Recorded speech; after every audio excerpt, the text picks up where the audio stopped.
उधर स्टेशनरी की कीमत में इजाफा तालीम के आड़े आने लगा है। बढ़ती हुई महंगाई की वजह से अब दरसी कुतुब और स्टेशनरी का सामान आम सारिफ की पहुंच से दूर होता जा रहा है। झेलम से बाबर हुसैन की रिपोर्ट देखिए।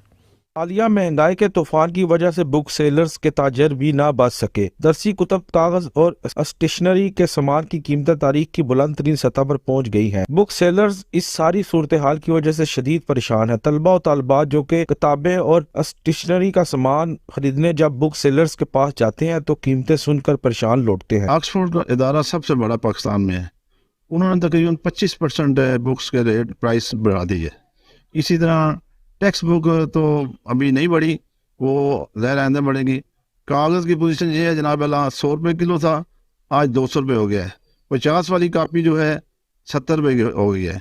इसी तरह बाकी जो प्राइवेट अदारे की किताबें हैं, पायलट वाली या दूसरी तीसरी, वो भी 20 से 25% तेज़ हो गई हैं। महंगाई तो सर बहुत ज़्यादा हो गई है, जो कि मुश्किलात बहुत ज़्यादा है। हर चीज़ दिन ब दिन रेट बढ़ता जा रहा है, सुबह को और शाम को रेट होता जा रहा है, इसलिए बहुत सारी मुश्किलात बढ़ गई हैं और जो बच्चों के लिए ना पढ़ना बहुत मुश्किल हो गया है। इस सारी सूरत हाल की वजह से बुक सेलर्स और खरीदार जो कि रोजाना के बुनियाद पर अगर किताबें, कागज और स्टेशनरी का सामान खरीदते हैं, वो बढ़ती हुई महंगाई की वजह से और कीमतों की वजह से शदीद परेशानी का शिकार हो जाते हैं। महंगाई की वजह से पढ़ना लिखना भी मुश्किल हो गया है।